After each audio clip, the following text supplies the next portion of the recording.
আসসালামু আলাইকুম, কেজেন goat farm YouTube চ্যানেলে আপনাদেরকে স্বাগত জানাচ্ছি। আজকে হচ্ছে আপনার 3রা নভেম্বর 2025। আর আজকে আমি কিছু বারবারির ফিমেল এবং মেল দেখাবো আপনাদেরকে। এই ছাগলগুলো যাচ্ছে রামপুরহাট, বীরভূমে। তো আমাদের অর্ডার ছিল, টোটাল হচ্ছে 5 পিস ফিমেল এবং 1 পিস মেলের।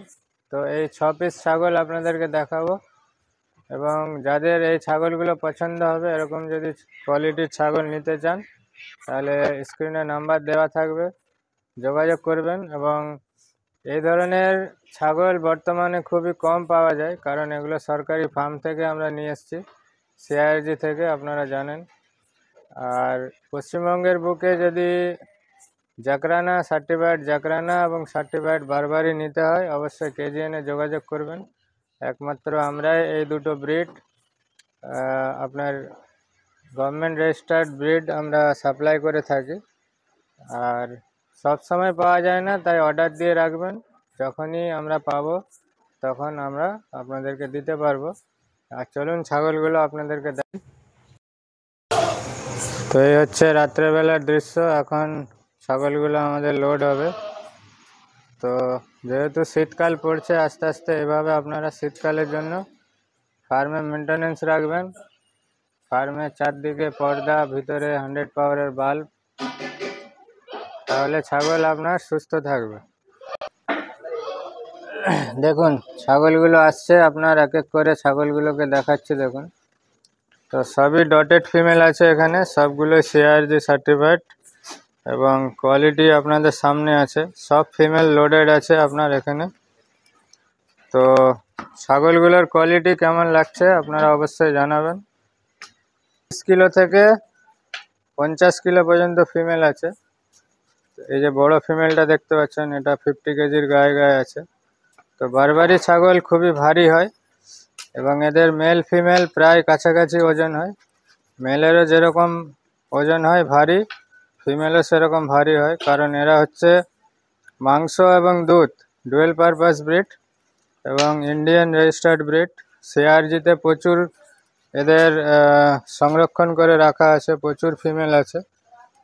তো এই ধরনের কোয়ালিটির ফিমেল বারবারি যদি আপনাদের লাগে, অবশ্যই যোগাযোগ করবেন। তো টপ কোয়ালিটির ফিমেল এবং মেল আমাদের কাছে পাবেন। এরপরে আপনাদের মেলটা দেখাচ্ছি। দেখুন দেখুন এখন আমরা এই ফিমেলগুলোর সঙ্গে যে মেলটা যাবে, সেই মেলটা দেখাচ্ছি।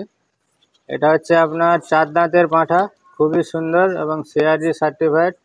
এর সিংয়ের কোয়ালিটি দেখতে পাচ্ছেন, এবং প্রচুর অ্যাগ্রেসিভ। একটু 1 মিনিট ছেড়ে দেখাচ্ছি আমি। দেখুন শুধু, ছাগলটা প্রচণ্ড অ্যাগ্রেসিভ।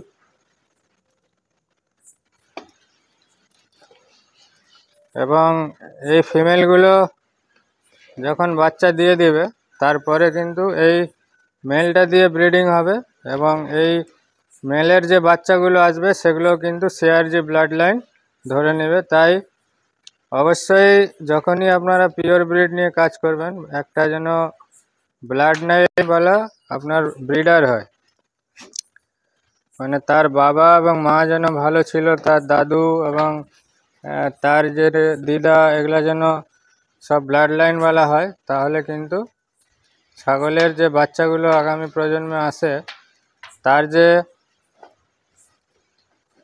জিনগত যে বৈশিষ্ট্য, সেই জিনগত বৈশিষ্ট্যগুলো প্রজন্মের পর প্রজন্ম কিন্তু তার ডিএনএর যে ভালো দিকগুলো সেটা কিন্তু ধরে রাখে।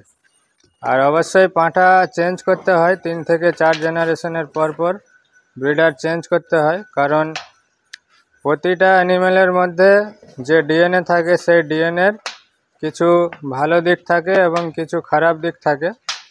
তাই প্রতি 3 থেকে 4 জেনারেশনের পরে আপনাকে অবশ্যই ব্রিডার চেঞ্জ করে দিতে হবে, তাহলে আপনি ইনব্রিডিং থেকে বেঁচে যাবেন। কারণ ইনব্রিডিং ডিপ্রেশন যদি ছাগলের মধ্যে চলে আসে, তাহলে কিন্তু আপনার ফার্ম আস্তে আস্তে করে নষ্ট হয়ে যাবে। তো এই হচ্ছে কোয়ালিটি। এগুলো যাচ্ছে আমাদের রামপুরহাট, বীরভূমে। এগুলো কিছুক্ষণের মধ্যে গাড়িতে লোড হবে।